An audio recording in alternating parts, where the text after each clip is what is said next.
Hey guys, it's amateur hour at 3D Rundown. I am on my cell phone.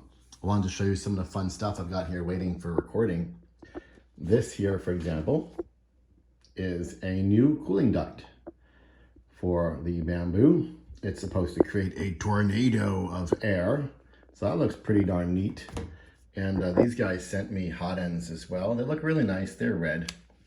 It's no thermistors or ceramic heaters or anything, so I have to use bamboo ones, which is interesting, but kind of cool. Only 04s, two 04s, not sure why they sent me two of the same, but real nice looking. Speaking of hot ends, here's another one. So this company sent me this, and this one is complete, everything, so job well done, guys. And this actually has a removable nozzle, so the nozzle unscrews. I'm super excited to try this. Problem is I rely on my bamboos a lot for work. I rely on pretty much all my printers for work, so it's hard to cannibalize them for projects and experiments like this. But I'm gonna try. For example, here, this company created some crazy cooling duct and hot end for the Sprite extruder, and I haven't tried it yet, but you should see what it looks like. It's pretty crazy looking. I may not try this, but we'll see. Sorry, 3D guys, if I don't try this. And here is a whole new creation. These guys invented like a new material, a new method for drying moist filament. So there's a whole system in here. It's breaking. It's going to be for sale soon. And they sent it to me to try and test out and work with. So that looks like fun. Speaking of try and test out and work with, in here is a brand new creation. Also, it's a prototype of a new cover for the K1 and the K1 Max. It's vacuum formed, and I look forward to checking this out. The K1 K1 Max. I'm working with them to make some changes and modifications, some ideas, test it out, work on different ways of loading filament. Pretty nice work here. So we're gonna have a close-up of this soon.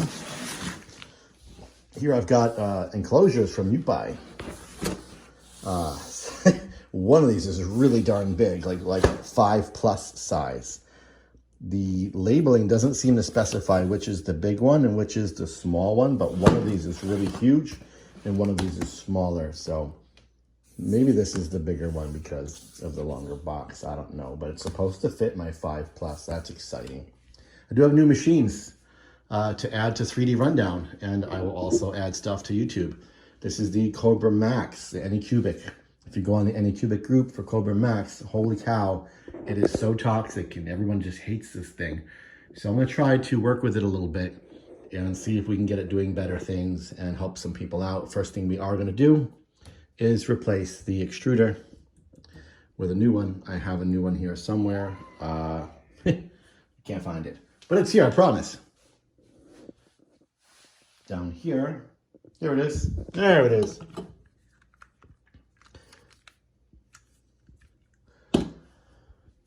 Down here is the Ender 3 SE. Unfortunately, it is missing the runout sensor and the 2 screws to hold the filament spool on. And the SE does attach differently. It doesn't use those locking nuts anymore like this. It actually bolts into holes, which makes so much more sense. They finally made custom parts. It's not just like the same rail, just repurposed over and over and over again.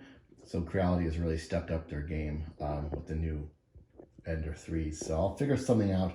Probably just go to Home Depot, get some bolts, put that on, and just skip out on using the filament runout sensor since I'm not a fan anyway. And here is a CR6 Max, one of my favorite printers. And over here is a CR10 Smart. So I'm gonna work with that too. Ender 2 Pro.